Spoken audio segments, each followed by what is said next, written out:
welcome to the 24th conference, but the first Enterprise AI Summit. I will tell you kind of the amazing story of how this event happened on this incredibly compressed time frame, but maybe I'll start first by saying, why do I think we're all here? I think it's because we believe vibe coding will reshape technology organizations, just like DevOps did, but like 100 times bigger and probably faster. We believe vibe coding can massively elevate our ability to achieve organizational goals, and do it reliably and safely, maybe. And then 3 is we believe there's so many looming questions for technology leaders that everyone is facing. And as my friend Amy Willard, who's on the program committee, who will be speaking from John Deere, she said, we all got rebooted at the same time. It doesn't matter whether you're at a Foundation AI lab, whether you're at Facebook, Amazon, Netflix, Google, Microsoft, a startup, or an 180-year-old technology company. None of us know anything. So my introduction to this venture was meeting Steve Yegge, June 2024. And it turns out I've been an admirer of him for over 11 years. I've been quoting his work in the DevOps handbook and so forth, because he wrote this amazing memo, characterization of a memo by Jeff Bezos, calling it the most audacious memo that Jeff Bezos ever wrote. It said that, and it was the kernel of the start of the deconstruction of the Amazon e-commerce monolith, where they went from doing hundreds of deploys a year to maybe 10 deploys a year, where most deployments didn't finish. And so what did they do about it? Jeff Bezos said that all teams must henceforth expose their data and functionality only through APIs. And that's the only way they're able to communicate and coordinate. No backdoors allowed, and he ended the memo by saying, 7, thank you and have a nice day. And then Yegge, in his amazing way, said 7 is obviously a joke because Bezos doesn't actually care whether you have a good day or not. But all the rest of that memo was true. It was all enforced by then Amazon CIO Rick Dalzell. And so I want to share with you the moment that really changed my life was in September 2024, so long ago, where Steve made the offer to pair program with me. And in essentially 47 minutes, we wrote something that I had wanted to write for years. And you can't have something like that happen to you and not have that change your life. And so that's when we started working on the vibe coding book together. And I will say this, bar none, this has been the most fun, incredible adventure of my entire lifetime. I felt like I had so much fun, working in the DevOps movement, doing the Dora metrics, but nothing can hold a candle to what's happening right now. And I suspect many of you feel the same way, that this is the most fun that you've had in your entire career? Yes? Yeah, all right. So, one of the things that I think riveted both Steve and me was this quote from Dr. Eric Meijer, who's here. He said, he's considered to be one of the best programming language designers of all time. He was behind Visual Basic, C#, LINQ, Hack. He was around the Haskell community so much. And he said in a talk at the FooCon conference, he said, we might be the last generation of developers to write code by hand. So let's have fun doing it. And it was just a startling quote for sure, but also puzzling, because why would a person who's dedicated his entire life to write programming languages for humans say that humans might not be in the business of writing code anymore? And he actually makes this incredible claim that says, time can be neither generated nor stored. So if we as programmers can find a way to save time, we have to take it. It's almost like this moral imperative. It's hard to argue with that logic. And so one of the fun adventures that Steve and I were on was having the foreword of the vibe coding book written by Dario Amodei, co-founder, CEO of Anthropic. And he said, vibe coding is this inspired term because it evokes this totally different way of coding, but also misleading because it makes it seem unserious or frivolous. But then he goes on to say, at Anthropic, where they pride themselves on having some of the best developers on the planet, make no mistake, it's the only game in town. And I think many of us are here because, of course, who would want to code by hand with your meat fingers, right, as Kent Beck said, when there's a better way to do this. So Adrian Cockcroft, someone who also changed my life, 12 years ago, as he was migrating Netflix, to the cloud back in 2009. He had this post last summer when he described, back about 12 years ago in a DevOps community called DevOps. Some people call DevOps no ops, meaning we don't need infrastructure and operations people anymore, which obviously we know isn't true. But he said, in this age of agentic coding, every engineer is like a director of development. So maybe we should call it no dev, right? It's pretty funny, right? So, and I think what he's put his finger on is that, DevOps fundamentally reshaped how technology organizations work. If you look at that value stream between product, dev, QA, operations, and infrastructure, right, you can't if you deploy once a year and now you're going to do 10 deploys a day, like that changes how QA works, operations work, and infrastructure, security, right? Everyone had to shift left. And I think our suspicion is that whatever reshaping that had, it's going to be at least 100 times bigger and more disruptive. When every developer is having tens of agents, at their beck and call. And so I think what made me so excited is that over the last years at the Enterprise Technology Leadership Summit, we've had these experience reports from technology leaders showing, that how much things are changing. So this is Sri Balakrishnan, head of technology and product at Travelopia. It's a $1.5 billion a year travel company. And he said you don't need a team of 8 to do consequential things anymore. 6 developers, a UX person, a product person. It might be just 2, right? And they can go further and faster. Dr. Topal Pal, who led the DevOps movement at Capital One 12 years ago, he's now VP of Architecture at Fidelity. He gave this amazing experience report about how among many of his responsibilities is the application where you go to ask of the 20,000 applications that we have at Fidelity Investments, which ones have Log4j. And he had this vision of what the application should look like. And we asked his team, can we build it? They would say, yeah, we'll take about 8 months, and we need to hire 2 front-end people. Like, ugh. So out of frustration, my words, not his, he vibe coded for 5 days straight, and that went into production, September 19th, 2025, right? So it's now running in production. And so the question he then asked was, who's going to help me manage this? To which his team's response was, not me. Except for Swathi, the most junior engineer in the team, and now she's out learning everybody in the team. So this conference is really to start trying to figure out what are the patterns, what are the new techniques we need to learn to actually use this amazing new technology at scale. And so this has always been a conference of primarily experience reports.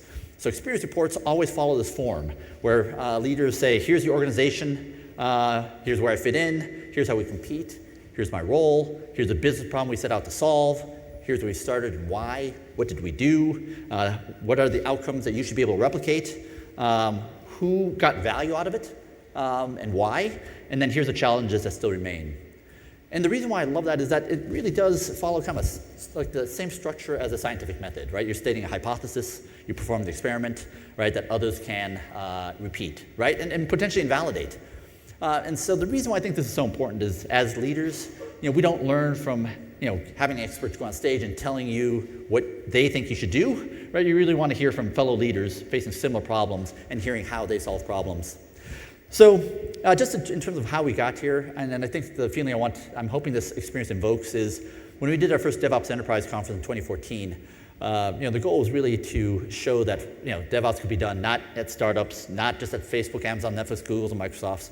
It could be done in large, complex organizations that have been around for decades or even centuries. And I think there was a sense that in that year, 12 years ago, that absolutely this was a universal problem. It could be universally applied. And something I take just a tremendous amount of pride in is that over those 12 years, we had over 700 organizations present across almost every industry vertical. Financial services, manufacturing, public sector, not-for-profits, military agencies, just showing that, hey, this is, here's how we apply it, in every part of society. So why this conference? Someone from a group CTO at a private equity company said to me, Gene, we're facing the greatest leadership challenge of the last 100 years. My first reaction was like, man, that's a pretty big claim. Just can you defend it? And he over 15 minutes, convinced me. He said, basically, for the last 60 plus years, any leader could inherit the process they were given, take credit for it, right? Blame someone else if it didn't work, right? And you could make a career out of doing that. But now, every process we have is wildly and profoundly insufficient, right? Everything is going to break, and every leader is going to have to be forced to rewire, reprocess organizations at a scale we've probably never seen before. And so, so here are some of the questions you might have that your fellow colleagues might have. Like John Cutler, famous in the product community, he said, I see a lot of developers vibe coding in single-player mode, in front of their IDE, but what does multiplayer mode look like? Don't know. What should teams look like when 2 people can do this, the work of 8? What does code review processes look like? What happens when the auditors show up? Like, how are you going to prove to them that did everyone human look at like every of the 8,000 lines of commits, right? I don't know. So, and here's where we get to conferences. So it turns out, like, if you look in history, some of the greatest scientific breakthroughs and dissemination of knowledge came from conferences. So this is Royal Society, where Newton and Hooke shared empirical results of puzzling findings leading to the scientific revolution.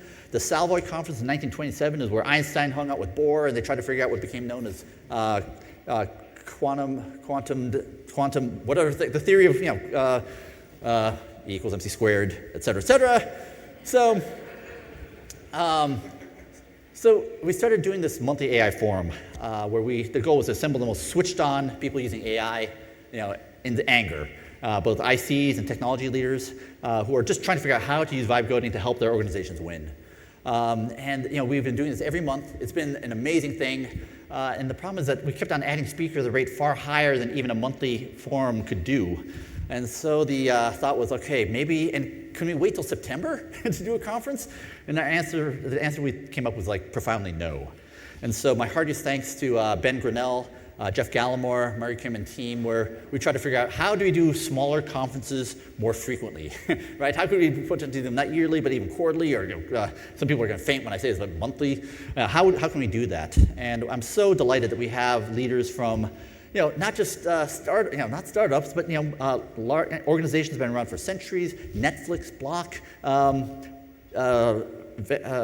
John Deere, Westpac, sharing what they're learning. And so as this led to Amy Willard saying, we all got rebooted at the same time. My profound thanks to the program committee who made this all happen, because in 4 weeks we got a program together, and 4 weeks ago we announced the conference. And so I'm so glad that you're all here, essentially on 4 weeks' notice. And so I want to thank all of you for helping make this event happen. So a round of applause for all of you. So I want to thank you, our sponsors, and I'm going to now introduce Brian Wald, Field CTO at GitLab, who helped organize this and will serve as our co-MC throughout the next 2 days. I am Brian Wald, Field CTO at GitLab, and I've had the honor and privilege to be one of the MCs of this event. And so, as I kind of think through this, and as Gene mentioned, a month ago, he came to us and said, hey, we want to do this event, just had this idea last night. Let's put this together. He asked us to be a sponsor of this and to help with the event. I said, sure, yeah, thinking this would be like a, meetup style, like 50-person thing, but 4 or 5 times the size that we had here. So just a quick round of applause for Gene, IT Revolution, and all of the sponsors as part of this as well. Yeah, and so the past 2 days, I have been in San Jose, and we've been in a smaller AI leadership forum together with Gene and a number of leaders in the industry. And we're talking about a lot of the concepts, a lot of the ideas around AI that we're going to be talking about this in the conference today and tomorrow. And, one of the things that really struck me when we're having these conversations, these are people I think, really changed the industry, started to make differences in how we've done things through DevOps and all the changes that have gone through that. And I just felt like when we were having these conversations, the strategy, the way we've approached these new world with AI has just been incredible to see. And one thing that I really stood out to me was a lot of these leaders, a lot of people who I've looked up to have said, we don't really know. And this is a conversation that we need to have as a community and start trying to figure these things out together. And that's amazing. And that's what we're coming here together to do today as well. And you're going to see a lot of these people that I was meeting with this week on stage today. So needless to say, I'm super excited about this event and looking forward to working with you all and working together about this. The one thing that I love about Gene's conferences, and this is the first AI one I've been to, but I've been to some of the DevOps summits in the past, is that there's a true kind of bias towards action. And what I mean by that is, you have these events, and a lot of times you go to events and you hear great stuff and you kind of move on. The events that he put together here are ones that actually bring stuff back out into the community and actually gets implemented into enterprises as things that are important for the success and the momentum of the industry, which has been really amazing. And I felt that as the field CTO at GitLab, been there for 8 years and in DevOps for 15 years. A lot of the principles that have come out of this, conversations, all of you getting together, thinking about things and bringing that back to the industry has really changed the game. And so looking forward to seeing what happens here with the AI and how we're going to do that again and again. Couple of quick housekeeping items that we need to go through here before we get started. If you don't have the conference schedule of the speakers, you can get it on the event website or with the QR code there. And as we go through each of these sessions, if you would you please do give us some feedback for the speakers? It helps them, helps the event team, so we can make sure these are better and better over time. If you're on the website, or if you're not on the internet, they're floating around here for you to connect onto that. Also, we have a Slack channel, so have conversations here live, but obviously if there are questions, things that you wanted to talk about, or start threads inside the Slack channel and ongoing partnerships, please do that there as well. And last, after today, following directly after the event today, we'll have food, we'll have a game night here, which will be awesome. We want you all to kind of come together and have fun. There's a special build challenge, vibe code gaming challenge that we will announce more details around lunchtime about what that is, but something that a couple of us with Gene have been kind of vibe coding up this game that we'd love for you to all partake in. You can see how your fellow colleagues and others are using vibe coding and do it in a fun gaming fashion. So that's all for now. I think we'll hand it back to Gene to introduce our first speaker. Thank you, Brian.